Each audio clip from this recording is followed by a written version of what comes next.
ఓం శ్రీ అరుణాచలేశ్వరాయ నమః. గ్రంథం పేరు కపాలమోక్షం. ఒక ఆత్మయోగి ఆత్మకథ. గ్రంథ రచయిత పరమహంస. అధ్యాయం 39. బాబా ఫోటో రావటం. గురువు యొక్క లక్షణాలు వివిధ గ్రంథాలు చదవటం ద్వారా తెలుసుకునేసరికి మేమిద్దరం గతుక్కుమన్నాము. ఎందుకంటే మానవ మాతృనికి ఇలాంటి లక్షణాలు ఉండవని, ఉండలేరని మాకు తెలుసు. దానితో గురువులను మేము వెతుక్కోవడం కంటే మనకు యోగం ఉంటే వారే మా దగ్గరకు వస్తారని, లేదంటే వారి దగ్గరికి మమ్మల్ని రప్పించుకుంటారని మాకు పోతులూరి వీరబ్రహ్మేంద్ర స్వామి చరిత్రలో తమ ప్రథమ శిష్యుడిని సిద్ధయ్యను ఎలా తన దగ్గరకు రప్పించుకున్నారో తెలుసుకున్నాము. అలాగే రాఘవేంద్ర స్వామి జీవిత చరిత్రలో ఆయననే ఆయన గురువు వెతుక్కుంటూ ఎలా వెళ్ళినారో తెలుసుకున్నాము. అలాగే వివేకానందుడు ఇప్పటికే 48 మంది గురువులను కలిసి సంతృప్తి చెందక ఆఖరికి రామకృష్ణ పరమహంస దగ్గరకు చేరి వారిని గురువుగా ఎంచుకొని గురువుగారు అనుగ్రహం ఎలా పొందినారో తెలుసుకున్నాము. దానితో నా ఇష్టదైవాల అనుగ్రహం నిత్యం మంత్రధ్యానం చేయటం, అలాగే నిజ గురువు దర్శనం కోసం గురుచరిత్ర పారాయణం చేయటం ప్రారంభించాము. అప్పుడు ఒకసారి మా ఊరికి మా అమ్మమ్మ గారు రావటం జరిగింది. ఆమె నిత్యం ఏదో గ్రంథపారాయణం చేయటం, అలాగే ఎవరో సిద్ధ విగ్రహాన్ని పూజ చేయడం చూస్తుంటే నాకు ఆశ్చర్యం వేసింది. అది ఎందుకంటే ఇప్పటిదాకా నేను వివిధ దేవతా విగ్రహాలను చూడటమే జరిగింది. ఒక మనిషిలాంటి వ్యక్తిని ఆరాధించే మొట్టమొదటిగా అమ్మమ్మని చూస్తున్నాను. పైగా అప్పటిదాకా నేను భగవద్గీత, గురుచరిత్ర గ్రంథ పారాయణాలు చేయటమే తెలుసు. కానీ ఈవిడ దగ్గర షిరిడీ సాయిబాబా జీవిత చరిత్ర అనే గ్రంథమును పారాయణం చేస్తుంది. ఎవరు ఈ మనిషి లాంటి సిద్ధపురుషుడు విగ్రహం అని సందేహం వచ్చింది. అమ్మమ్మని అడిగితే దానికి ఆమె వారు మహాయోగి అయిన షిరిడీ సాయిబాబా వారని, గొప్ప సద్గురువని, 1918వ సంవత్సరంలో మహాసమాధి చెందిన వారని, అక్కడ వారంతా వీరిని నడయాడే పరమాత్మగా కొలుస్తారని, సర్వమత స్థాపకుడని ఇలా షిరిడీ సాయిబాబా గురించి చెప్పడం జరిగింది. అప్పటి నుండి బాబా గురించి తెలుసుకోవాలని తపన ఉండేది. మా ఊరిలో కానీ మా చుట్టుపక్కల గ్రామాలలో కానీ బాబా గుడి లేదు. అప్పట్లో జనాలకి వీరి గురించి అంతగా తెలియదు. దీనితో మాకు కూడా పూర్తిగా ఆయన గురించి తెలియకుండా పోయింది. ఒకసారి వేసవి సెలవుల కోసం మా అమ్మమ్మగారి ఊరికి వెళ్ళటం జరిగింది. ఒక గురువారం ఆమె బాబా గుడికి వెళ్తూ నన్ను కూడా తీసుకొని వెళ్ళింది. ఇక్కడ 3 అడుగుల తెల్లని పాలరాతి విగ్రహం, రాతి మీద కూర్చున్న భంగిమలో ఎదరు సిద్ధపురుషుడి విగ్రహం ఉన్నది. ఆయనే బాబా అని అమ్మమ్మ చెప్పేదాకా నాకు తెలియదు. ఎదుట ఉన్న విగ్రహమూర్తిని చూడగానే సజీవంగా చూస్తున్నట్లుగా అనిపించసాగింది. వామ్మో, ఇంతటి మహత్తర సిద్ధ మహనీయుణ్ణి ఇంకా ఎన్నటికీ వదిలిపెట్టకూడదని నాలో నేను ప్రతిజ్ఞ చేసుకున్నాను. నాకే ఆశ్చర్యం అనిపించింది. ఎందుకో నా యోగ జీవితాన్ని నడిపించే నావికుడు అని బలంగా చూసిన మొట్టమొదటి రోజునే అనిపించింది. చూపులు కలిసిన శుభవేళ, శుభముహూర్తం, మా ఇద్దరి మధ్య ఏదో తెలియని అనుబంధం ఏర్పడింది. తాత మనవళ్ళలో తాతగా ఉంటాడని అనిపించింది. లింగమూర్తిని ఆరాధించినా కూడా నాకు ఇలాంటి ఆర్తి ఆయన విషయంలో కలగలేదు. ఈయన విషయంలో మాత్రం కలగకుండా ఉండలేదు. ప్రతిరోజు అక్కడ ఉన్నవాళ్ళు బాబా గుడికి వెళ్ళటం జరిగింది. ఒకరోజు నేను బాబా గుడికి రాగానే పాము కరిచిన వ్యక్తిని అక్కడికి తీసుకువచ్చి, బాబా, వైద్యులు ఇతన్ని బతికించలేమని చేతులెత్తేశారు, దైవాన్ని నమ్ముకోమని చెప్పి వెళ్ళిపోయారు. మా దృష్టిలో నిన్ను మించిన దైవం ఎవరూ లేరు కదా బాబా, మా వాణ్ణి రక్షించు రక్షించు అంటూ దీనాతి దీనంగా బాబాకి హారతి ఇస్తూ ప్రార్థన చేస్తూ ఉన్నారు. వాడి ప్రార్థన, అలాగే పాముకాటుతో బాధపడుతున్న వాడి ఆవేదన చూసి నా కళ్ళ వెంట నీళ్లు రావడం ప్రారంభమైంది.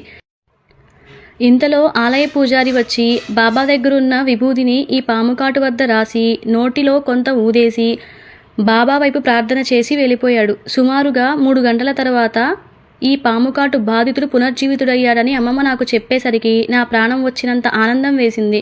ఈ అద్భుత సంఘటనతో ఆయన మీద, మా తాతయ్య మీద గౌరవ మర్యాదలు, ప్రేమ ఆప్యాయతలు పెరిగినాయి.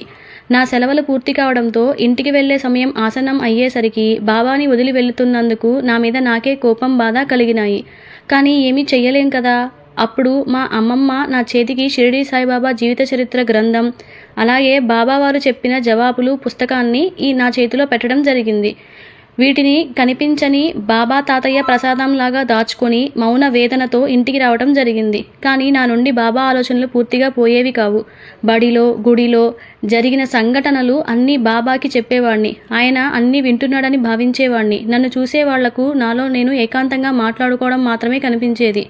ఆ జిజ్ఞాసి కనపడని సమయంలో నేను బాబాతో అన్ని విషయాలు చెప్పుకునేవాడిని. ఎలా అంటే రామకృష్ణ పరమహంస తన కాళీమాతతో ఎలా చెప్పుకునేవాడో అలాగన్నమాట.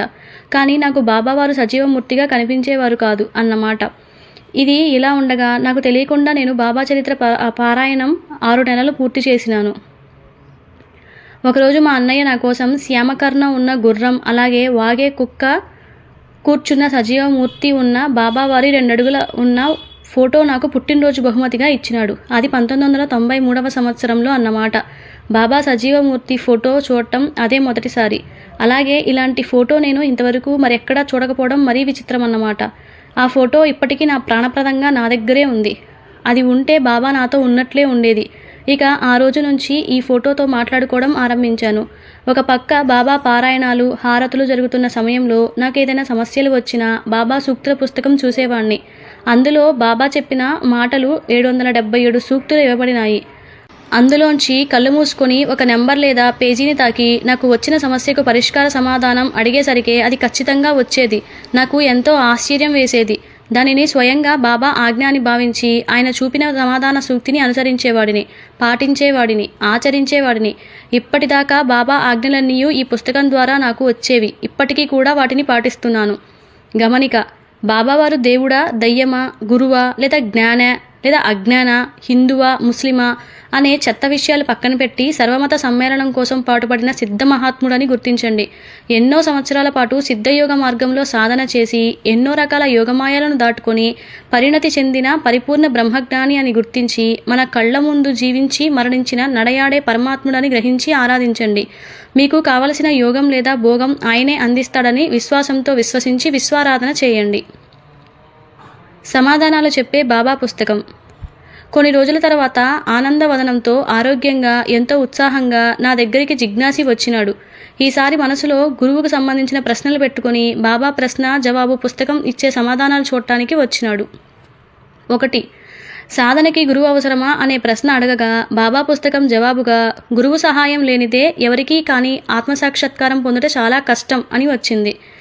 2. సాధనకు గురుమంత్రోపదేశం అవసరమా అన్నప్పుడు బాబా పుస్తకం జవాబుగా ఉపదేశాల కొరకు, మంత్ర యంత్రాల కొరకు ప్రయత్నాలు చేయకు, మీ ఆలోచనల్లో నన్ను గుర్తించు అని వచ్చింది. 3. బాబా మీకు గురువులు ఏదైనా మంత్రోపదేశం చేశారా అన్నప్పుడు బాబా పుస్తక జవాబుగా నా గురువు చాలా గొప్ప యోగి, దయామయుడు, ఆయనకు చాలా కాలం సేవించినను నాకు ఎటువంటి మంత్రము ఉపదేశించలేదు అని వచ్చింది. 4. బాబా నాకు మీరు ఏదైనా మంత్రోపదేశం ఇస్తారా అని అడగగా బాబా పుస్తక జవాబుగా నేను చెవిలో మంత్రాలు ఉపదేశించను, నా పద్ధతి వేరు అని వచ్చింది. 5. బాబా గురుసేవ చేయడం అవసరమా అన్నప్పుడు జవాబుగా నిజమైన సాధువుల పాదాల మీద పడితే మీరు చేసిన పాపాలు తప్పక తొలగిపోతాయి అని వచ్చింది. 6. బాబా మరి నిజగురువు అంటే ఎవరు అని ప్రశ్నించినప్పుడు జవాబుగా నీవు నన్ను సరిగా గుర్తించడం లేదు, కానీ నేను నిన్ను గుర్తించి మీ గురించి ఆలోచిస్తూ ఎదురు చూస్తూ ఉన్నాను అని వచ్చింది.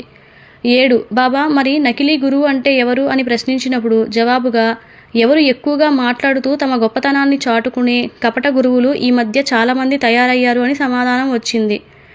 బాబా నిజ గురువు తన శిష్యుల నుంచి ఏమి ఆశిస్తాడు అని అన్నప్పుడు దానికి జవాబుగా నా గురువు నా నుంచి నమ్మకం, శ్రద్ధ తప్ప ఇంకేమీ ఆశించలేదు అని వచ్చింది.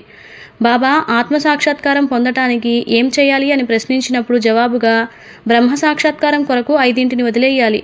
అవి పంచప్రాణాలు, పంచకర్మేంద్రియాలు, మనస్సు, బుద్ధి, అహంకారం అని వచ్చింది. బాబా మీరు ఎందుకు అవతరించారు అని ప్రశ్నించినప్పుడు 840 సంఖ్య కోరుకొని చూడగానే దానిలో మంచివారిని కాపాడుతూ చెడ్డవారిని మారుస్తూ ధర్మాన్ని నిలకడగా ఉంచడం దేవుడు నాకు అప్పగించిన పని అని వచ్చింది. బాబా మీరు దేవుడా లేదా గురువా అని ప్రశ్నించినప్పుడు 366 కోరుకొని చూడగానే మీరంతా నన్ను దేవుడిగా పూజిస్తున్నా నేను మాత్రం దేవుణ్ణి సేవిస్తాను, ఆయనను నేనెప్పుడూ మరువను అని వచ్చింది. బాబా మా ఇద్దరిలో ఎవరు పరిణతి చెందిన భక్తులు అని ప్రశ్నించి మనస్సులో 377 నెంబరు అనుకొని పుస్తకంలోకి చూడగా దానిలో అతడు పరిణతి చెందిన భక్తుడు, నువ్వు ఇంకా అంత పరిపక్వత చెందలేదు అని వచ్చింది. బాబా నేనెందుకు పరిణతి చెందలేదని ఆవేదనతో జిజ్ఞాసి ప్రశ్నించి 556 నెంబర్ పుస్తకంలో చూడగా మీ తెలివితేటల మీదనే ఆధారపడి ఉన్నావు, దానితో నీవు తప్పుదారి పట్టినావు, చిన్నదైనా పెద్ద విషయమైనా సరైన దారి చూపుటకు గురువు తప్పక అవసరమని వచ్చింది. మరి బాబా నాకు నిజ గురువు దొరుకుతాడా అని ప్రశ్నించి 72 అనుకుని పుస్తకం తీసి చూడగా బ్రహ్మ సాక్షాత్కారం పొందుటకు కొన్ని అర్హతలు కావాలి అని వచ్చింది. దానితో మనవాడికి కోపం వచ్చింది. ఇప్పటిదాకా అన్ని సరైన సమాధానాలు వచ్చాయి, కానీ ఈ ప్రశ్నకు సరైన సమాధానం రాలేదు. నాకు గురువును పొందటానికి అర్హత లేదా, ఇంకా ఏమైనా అర్హతలు కావాలా అని నన్నే ప్రశ్నించాడు. వాడి ముఖం చూసి నేను నవ్వు ఆపుకోలేకపోయాను. వెంటనే వాడు, భయ్యా ఇది ఇక చిట్ట చివరి ప్రశ్నను అడుగుతాను, దీనికి బాబా జవాబు ఏమొస్తుందో చూద్దామని, బాబా ఇప్పటిదాకా మీరు చెప్పిన జవాబులు సమాధానాలు నిజమేనా అని ప్రశ్నించి 274 అనుకొని ఆ నెంబర్ సమాధానం చూడగానే వాడి ముఖం వాడిపోయేసరికి నాకు నవ్వు ఆగలేదు. ఇంతకీ వాడికి వచ్చిన సమాధానం ఏంటంటే, ఈ మసీదులో కూర్చొని నేనెప్పుడూ అబద్ధం చెప్పలేదు అని వచ్చింది. నాకైతే నవ్వాగటం లేదు. వాడి ముఖంలో రంగులు మారడం ఆగలేదు. దానితో మేము పుస్తకం ద్వారా బాబాని విసిగించడం మానేసి పుస్తకం మూసి వేడివేడి మిరపకాయ బజ్జీలు తినడానికి బయటికి వెళ్ళాము. గమనిక, ఇవన్నీ కూడా అక్షర సత్యాలే. అమ్ముల సాంబశివరావు గారు రాసిన శ్రీ షిరిడీ సాయిబాబా సూక్తులు చిన్నపాటి పుస్తకంలో సుమారుగా 888 దాకా బాబా సూక్తులు ఉన్నాయి. వాటిని మనకి ఏదైనా సమస్య వచ్చినప్పుడు లేదా అర్థం కాని స్థితి వచ్చినప్పుడు మనసులో ప్రశ్న అనుకొని మనస్సుకు తోచిన నెంబర్లు అనగా 1 నుంచి 888 మధ్యలో ఒక నెంబర్ అనుకొని మీ పుస్తకంలో ఆ నెంబర్ ఎదురుగా ఉన్న సమాధానం బాబావారి జవాబుగా భావించుకోవాలి. ఇలానే పైన అడిగిన ప్రశ్నలకు బాబా పుస్తకం సమాధానాలు, అలాగే మేం కోరుకున్న ప్రశ్న నెంబర్ కూడా పక్కనే రాసినాను. కావాలంటే మీరు కూడా ఈ మహత్తర పుస్తకం కొనుక్కొని మీ ప్రశ్నలకి బాబా జవాబులుగా సరైన సమాధానాలు వస్తున్నాయో లేదో ఎలాంటి అనుమానాలు సందేహాలు లేకుండా పరీక్షించుకోండి. తెలియని ఆనందాలు పొందండి. భౌతిక బాబావారిగా చిరు పుస్తకం ఉంటుందని నా స్వానుభవాలు చెబుతున్నాయి. అన్నీ కూడా అక్షర సత్యాలే అవుతాయి. అందులో ఎలాంటి డోకా లేదు. ఎన్నో సంవత్సరాల నుంచి, సుమారుగా 1993వ సంవత్సరం నుంచి ఇప్పటిదాకా 2019 దాకా నాకు వచ్చిన ఎన్నో సమస్యలకు ఈ బాబా పుస్తకమే ఎన్నో సలహాలు, సూచనలు, ఓదార్పులు, తిట్లు, సమాధాన జవాబులుగా ఇచ్చింది. ఏమి వచ్చినా బాబా ఆజ్ఞగా భావించుకొని వాటిని భావించేవాడిని, ఎదురు చూసేవాడిని, ఆనందపడేవాడిని, బాధపడేవాడిని అన్నమాట.